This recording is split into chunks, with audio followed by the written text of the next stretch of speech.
Ang programang ito ay rated SPG. Striktong patnubay at gabay ng magulang ang kailangan. Maaaring may masiselang tema, lengguwahe, karahasan, sexual, horror o droga na hindi angkop sa mga... Nasaan si Harry? Tabi-tabi lang. Nasaan nga?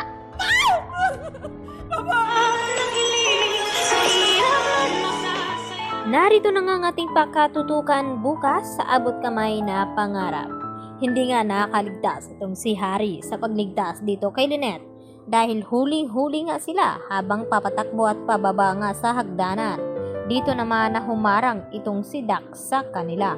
Yun na nga ay nalagay na nga sa alanganin ang buhay dito ni Harry upang mailigtas lamang niya itong si Lynette. Samantala, agad naman na pinakilos ni Dax itong si Lynette. Nang sa ganon ay kukunin na nga daw nila ang lahat-lahat ng pera ni Lynette sa bangko. At dito naman na tinanong ni Lynette kung nasaan nga itong si Harry. At ang sagot nga dito ni Dax sa kanya na nasa tabi-tabi lamang daw itong si Harry. Subalit walang kaalam-alam itong si Lynette na nasa peligro na nga na kalagayan itong si Harry na anak ni Doc Carlos Benitez.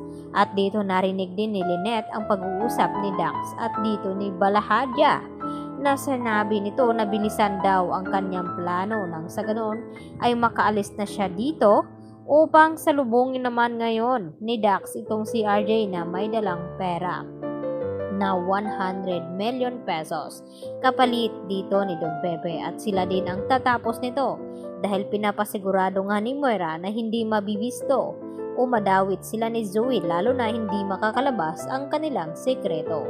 At dito naman na ipinadala na nga ni Balahadja ang video dito ni Don Pepe na binubuhusan nga nila ng tubig.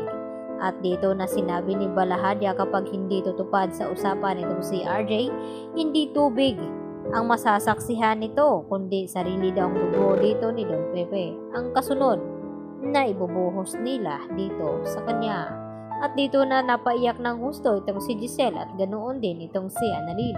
At nag-aalala na nga ng gusto na sana raw ay mailigtas nila itong si Don Pepe. Ganon din ang panalangin ni Lynette na kung bakit sa kanila daw nangyari ang mga ito. Nakawawala lamang itong ni Don Pepe at nilooban itong si Lynette dahil sa iisang tao lamang ang may gawa nito at walang iba kundi itong si Moira. Upang makasigurado itong si Moira na wala na nga daw makakaalam sa kanilang sikreto ay nagawa niyang sunugin itong DNA test ni Zoe at Annalyn at kung saan nagpapakuha itong si Don Pepe. Subalit wala silang kaalam-alam na may isa pang taong nakakaalam na gumawa nito. Yun nga ay si Kinido na inutusan dito ni Don Pepe. Siya ang makapagsabi kung bakit ano ang dahilan na nawawala itong si Don Pepe. Dahil dito mabibisto na nga ba itong si Moira at Zoe. Samantala, agad naman na umuwi itong si Carlos dito sa tahanan at laking gulat ni Carlos nang madatnan niya ang bahay na sobrang gulo at dito niya nakita sa likod ng bahay itong si Harry na nakahandusay at duguan.